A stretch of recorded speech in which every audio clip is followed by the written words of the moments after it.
Absolutely. Hang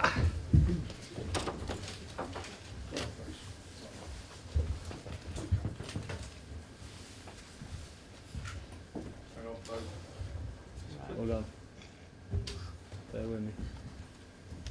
Oh, thanks, Chris. Where's it? Anytime. Where is it? Tea. What's it?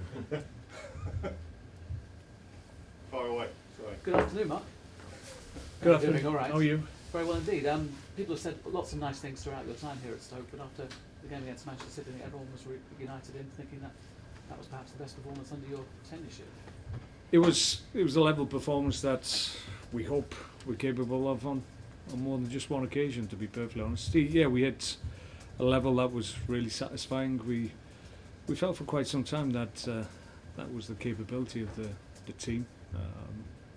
Obviously we changed personnel somewhat, and that maybe just give us that spark catalyst to really hit those heights. And we're up against a top team as well, and that will always push you as an individual and collectively as a team to get to the levels you need to be. The challenge for us is to be able to reproduce that on a regular basis. I know you clearly put 6 past Liverpool on the kind of final day of the season, but because of the timing of this and you're getting some momentum going, is this a more important and more impressive result?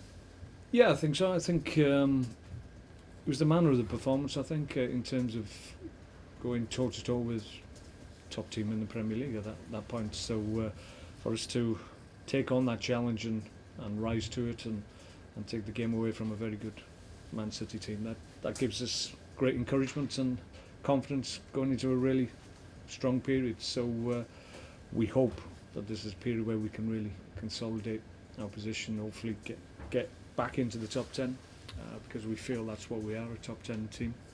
And if we do that, then we'll have a good season. It gives the players a lot of confidence. Does it also give you the confidence to pick those players and go with that system and be so bold?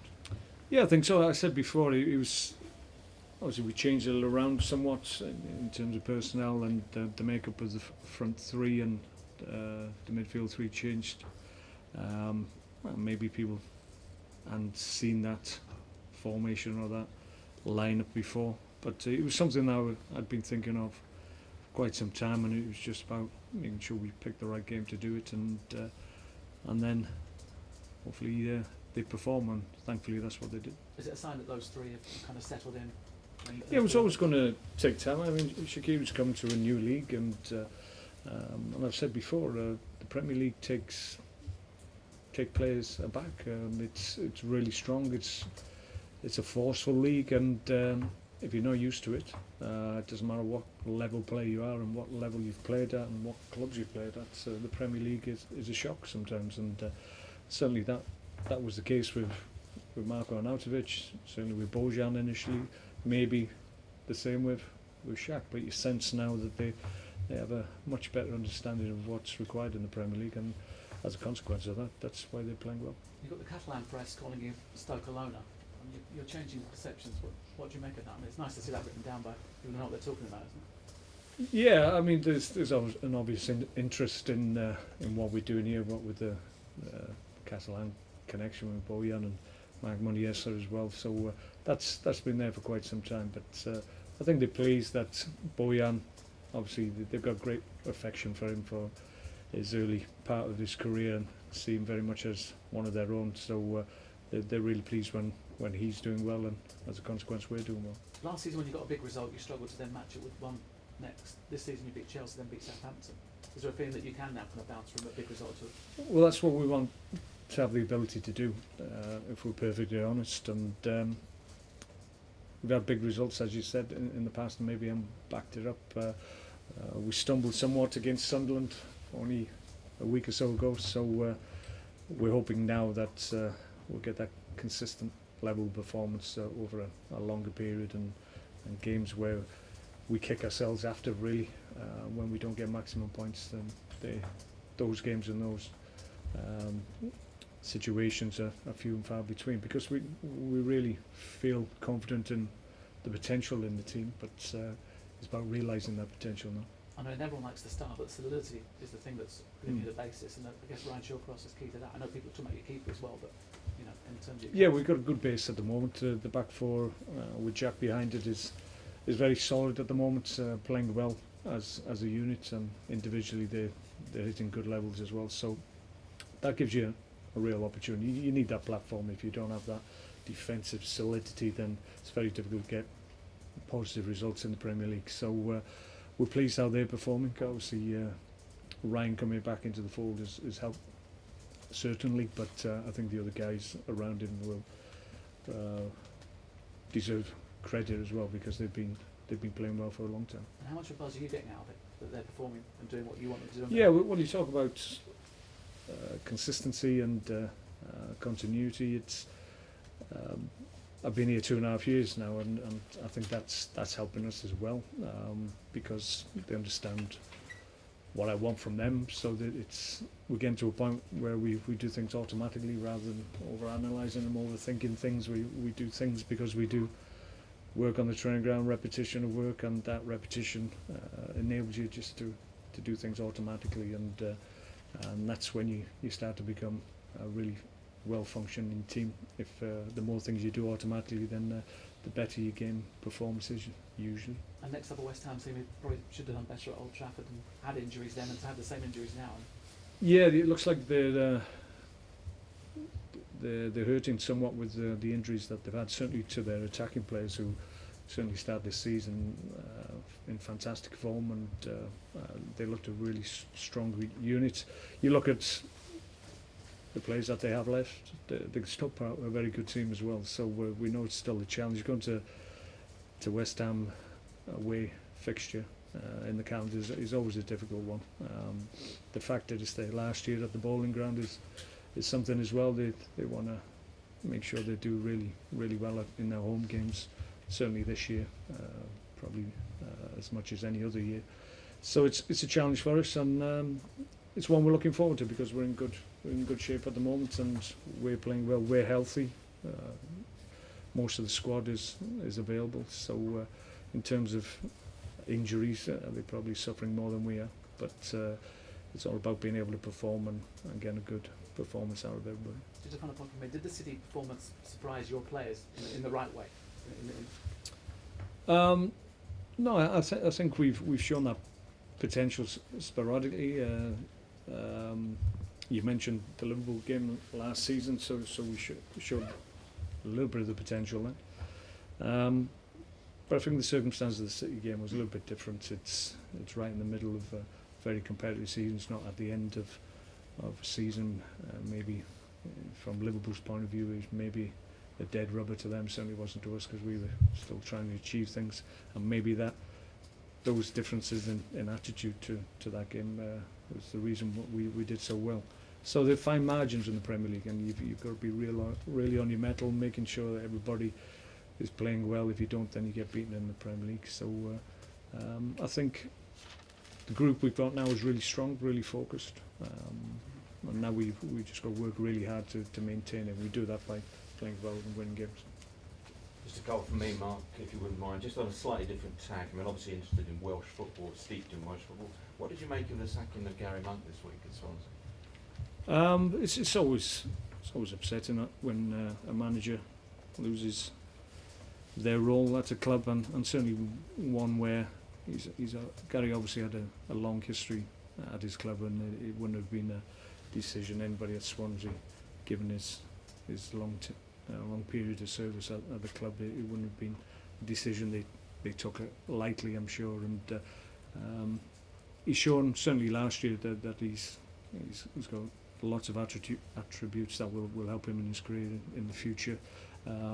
It's a setback for him, but sometimes you need these setbacks to really shape you as a manager. There's not too many managers who haven't been sacked, so it's not as if it's only him that's happened to. You get better for it, you'll understand it, maybe come back with a broader outlook to how this game works, and it's not easy in the Premier League.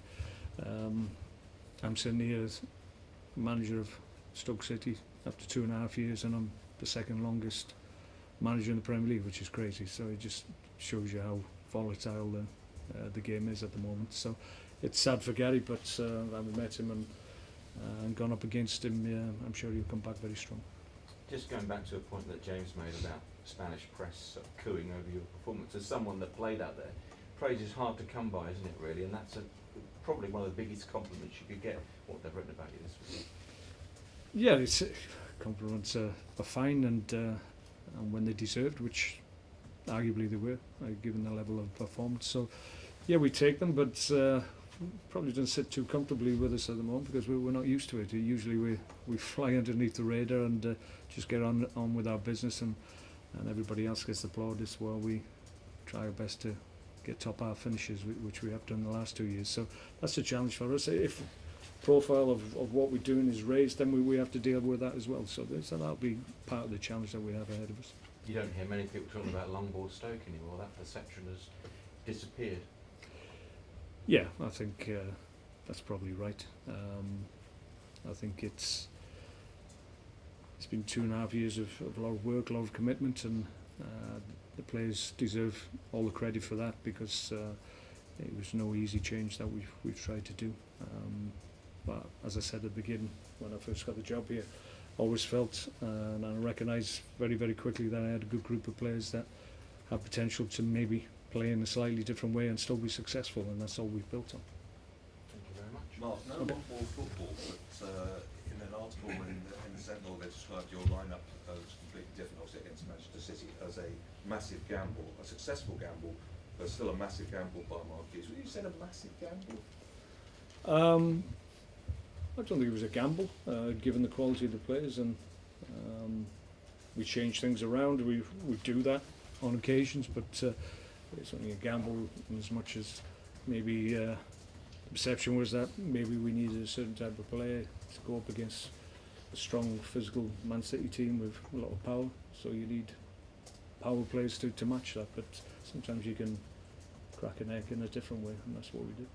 Another commentator actually said that you may have even learned or copied from the Liverpool lineup when they won 4-1 at Man City. Did you learn anything from that game for you?